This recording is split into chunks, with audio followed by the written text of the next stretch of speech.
दोस्तों, वैसे तो हम सभी रोज़ स्नान करते हैं या नहाते हैं, लेकिन क्या आप जानते हो स्नान और नहाने में क्या अंतर है?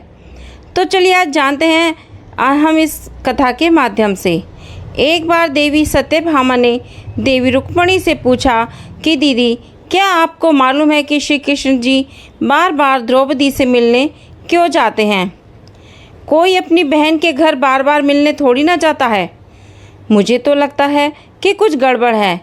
ऐसा क्या है कि जो बार बार द्रौपदी के घर जाते हैं?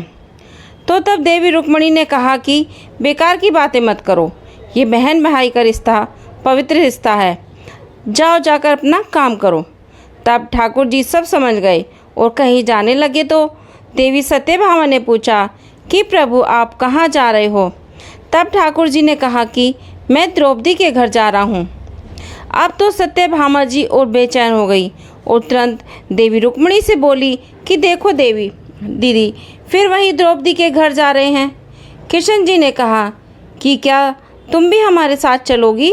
तो सत्यभामा जी फौरन तैयार हो गई और देवी रुक्मिणी जी से बोली कि दीदी क्या आप भी मेरे साथ चलोगी और द्रौपदी को ऐसा मज़ा चखा के आएंगे कि वो जीवन भर याद रखेगी। तब देवी रुक्मिणी भी तैयार हो गई। जब दोनों देवियाँ द्रौपदी के घर पहुंची तो देखा कि द्रौपदी अपने केश संवार रही थी। और जब द्रौपदी केश संवार रही थी तो भगवान श्री कृष्ण ने उनसे पूछा कि द्रौपदी क्या कर रही हो? तो द्रौपदी बोलती हैं कि भैया मैं अपने केस संवार कर अभी आती हूँ। तो तब भगवान बोले कि तुम काहे को केस संवार रही हो? तुम्हारी तो दो भाभी आई हैं, ये तुम्हारे केस संवारेंगी।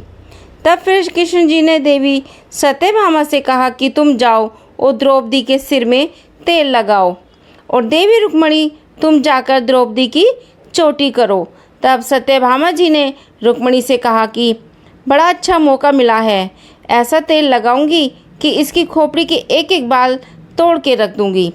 और जैसे ही सत्यभामा जी ने द्रौपदी के सिर में तेल लगाना शुरू किया और एक बाल को तोड़ा तो बाल तोड़ते ही आवाज़ आती है कि हे कृष्ण।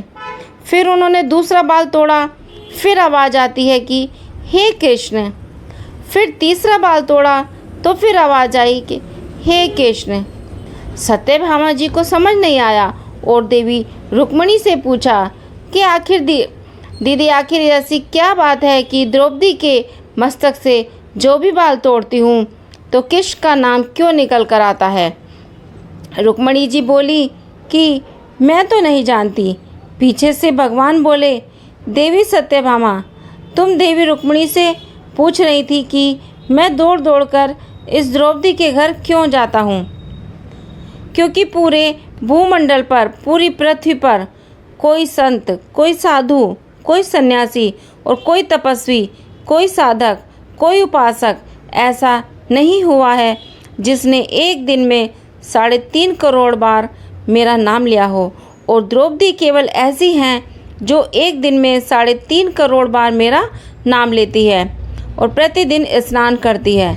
इसीलिए उसके हर रोम में कृष्ण नजर आता है और इसीलिए मैं रोज़ इसके पास आता हूँ। इसे कहते हैं स्नान। जो द्रौपदी प्रतिदिन क्या करती थी और हम जो हर रोज़ साबुन, शैम्पू और तेल लगाकर अपने तन को स्वच्छ कर लिए हैं, इसको केवल नहाना कहा गया है। स्नान का मतलब है कि हमारे शरीर में 3.5 करोड़ रोम छिद्र हैं। जब नारायण से पूछा गया ये 3.5 करोड़ रोम छिद्र कर्मों द्वारा दिए गए हैं तो नारायण ने कहा कि जब मनुष्य 3.5 करोड़ बार भगवान का नाम ले लेता है तब जीवन में एक बार उसका स्नान हो पाता है और इसको कहते हैं स्नान। जय जय Shri Radhe Krishna. Bye bye, take care.